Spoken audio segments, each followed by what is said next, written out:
awesome people. I hope you all having an awesome day. As you've probably seen from the title, we'll be talking about expectations, self management, and maturity, and just basically how to manage yourself and ourselves even when we're alone. So, this episode is it's a lot more casual and a relaxed one, so I really won't touch on any heavy topics. So, the title of this episode is Alone, Not Lonely, and I'll explain more of that later.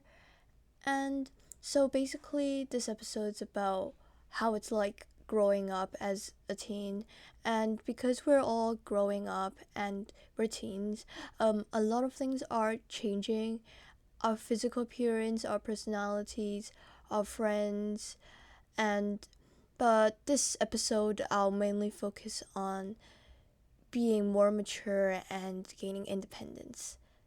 So I hope all of you have good friends because they are very important.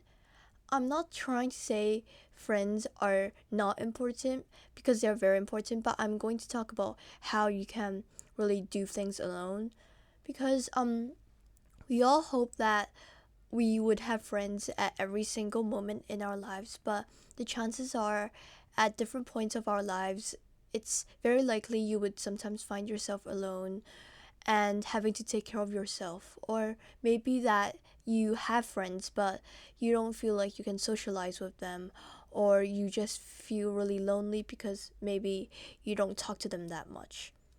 And basically for me, I've had many times where I've had like lots and lots of friends, or like sometimes where I've had barely any friends, and times where I felt like my family's been really supportive, and also times where I felt like they really didn't care. But through all of those times, there were always a lot of secrets and thoughts and emotions that I just preferred to keep to myself and didn't want to really share with anyone. And I really think that's totally normal because at the end of the day, um, there would always be things that we don't share because we are afraid that it would hurt us when we share. But the chances are that not sharing would hurt you more.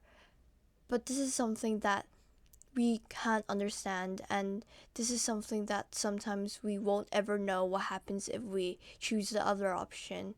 So it's a really hard decision sometimes to decide whether or not you want to tell someone something.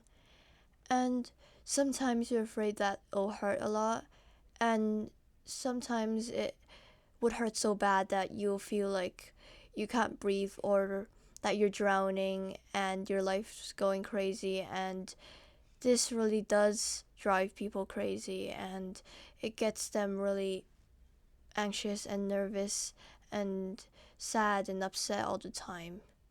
And so that's where friends come in, and talking to your friends, like for me, talking to my friends, um um sometimes I might feel like they don't understand everything, and I might feel like I'm a burden to them because they might not know how to handle it, and I don't really want them to worry too much. And sometimes you might feel like your parents are too close to you and they don't know how to react in the best way possible. And sometimes you just might not be able to see your doctor or your therapist, or like a psychiatrist, or just the person you trust. But for me, the advice is always to find an adult to talk to, and please don't struggle alone because after everything and after my experiences, I think overall it hurts a lot more to not tell than to talk to someone. And when you let it go, you realize that it doesn't hurt you as much as you've anticipated. And sometimes, when you stress over how much you'll hurt, it hurts more. And so, I just advise you to not worry too much about that.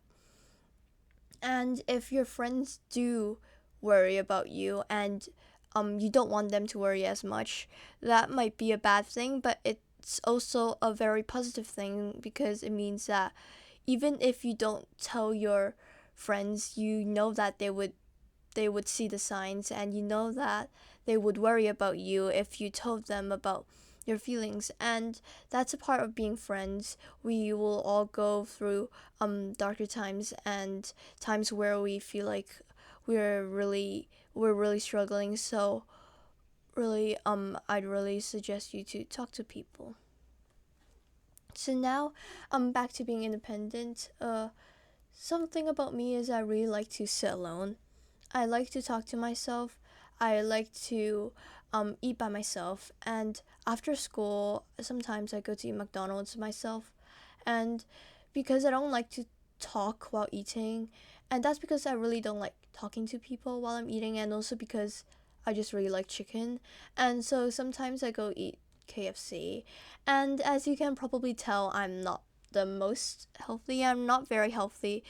Okay, but back to the point. Most people see being alone as being lonely, like they are same thing.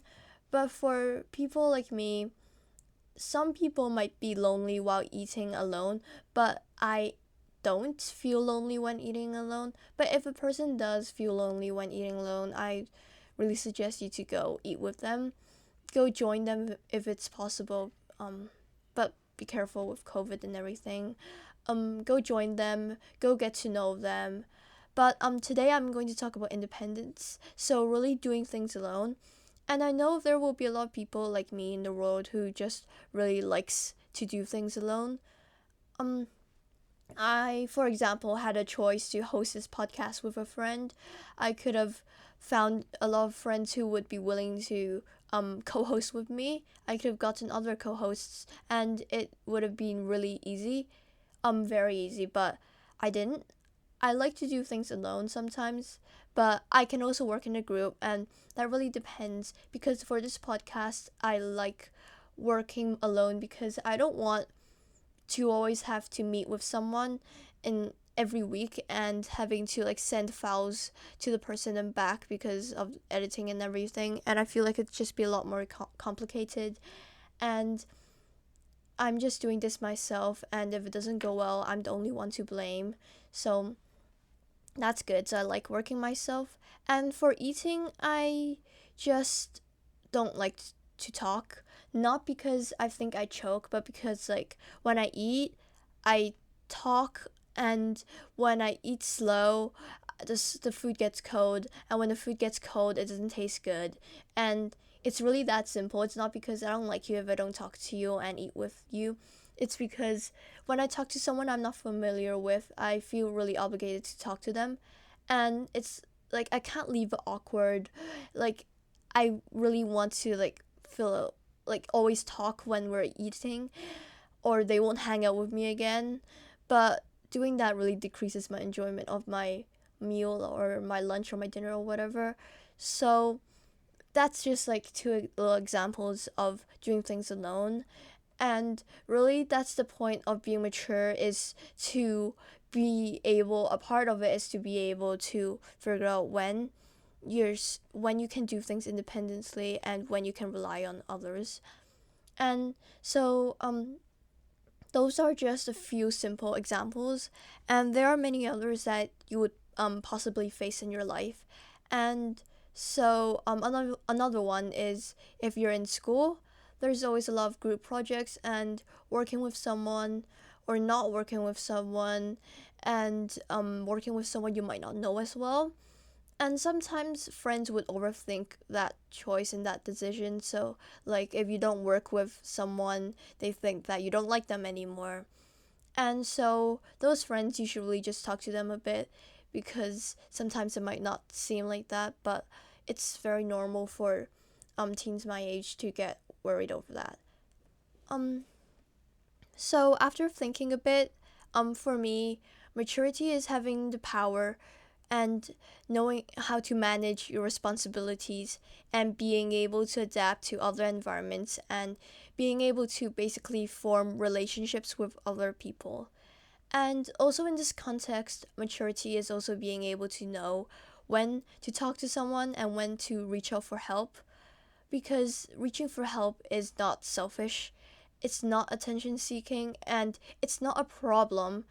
and instead reaching for help is a solution to your problem. And so overall, I think it's very it's a theme I've talked about throughout this whole throughout my episodes. Is to really reach for help, and from experience that really does help a lot. And in terms of expectations, um we all have our expectations for ourselves, for our future, and really for situations too. And expectations can be sort of seen as like a goal or something you want to work towards. And um for example, if you're doing GCSE and you have an expectation of maybe getting an A and getting an A star or something like that. So you work towards it, and the most important thing to keep in mind is to be able to set apart realistic and idealistic goals. And unrealistic goals are really great sometimes. They aren't necessarily a bad thing because it does bring temporary happiness and fulfillment to you dream or really to think of an idea or a scenario or whatever you wish for. But you have to make sure that your goals are the ones you're working for, and your expectations are not too far fetched. So that's it for today. It's kind of a short episode, but as usual, before we end this, I would like to remind you to please reach out for help. Please talk to a trusted adult if you're feeling down or unwell. You can also call crisis hotlines, and if you're in an emergency, please call your local emergency services. Of course, you can talk to me for a chat or for some teenage advice, but I am not trained and not a professional, so I would suggest talking to an adult or a professional in that area first. Please do not hesitate to seek help. Before we finish this episode, I would like to say thank you for listening and that you can contact me at my link tree. If you're listening on Spotify, it is in my bio and you can easily find out my Instagram bio. Please contact me there for any suggestions, feedback, or if you just want to chat. And before I really end this, I would like to thank you all for listening to my episodes, and because I think I've just reached 2,000 followers, and I think 500 downloads on my podcast, so that might equal to over 1,000 listens. That's a really big milestone for me, and I'm so glad that people are actually listening to my podcast. So if you're listening to this, thank you so much, and it means a lot to me that you're listening to my podcast. So it feels like I'm actually doing something and not wasting my life. So I hope that helps, and thank you for listening. I hope you listen to my other episodes, and I hope you have an awesome day. Bye!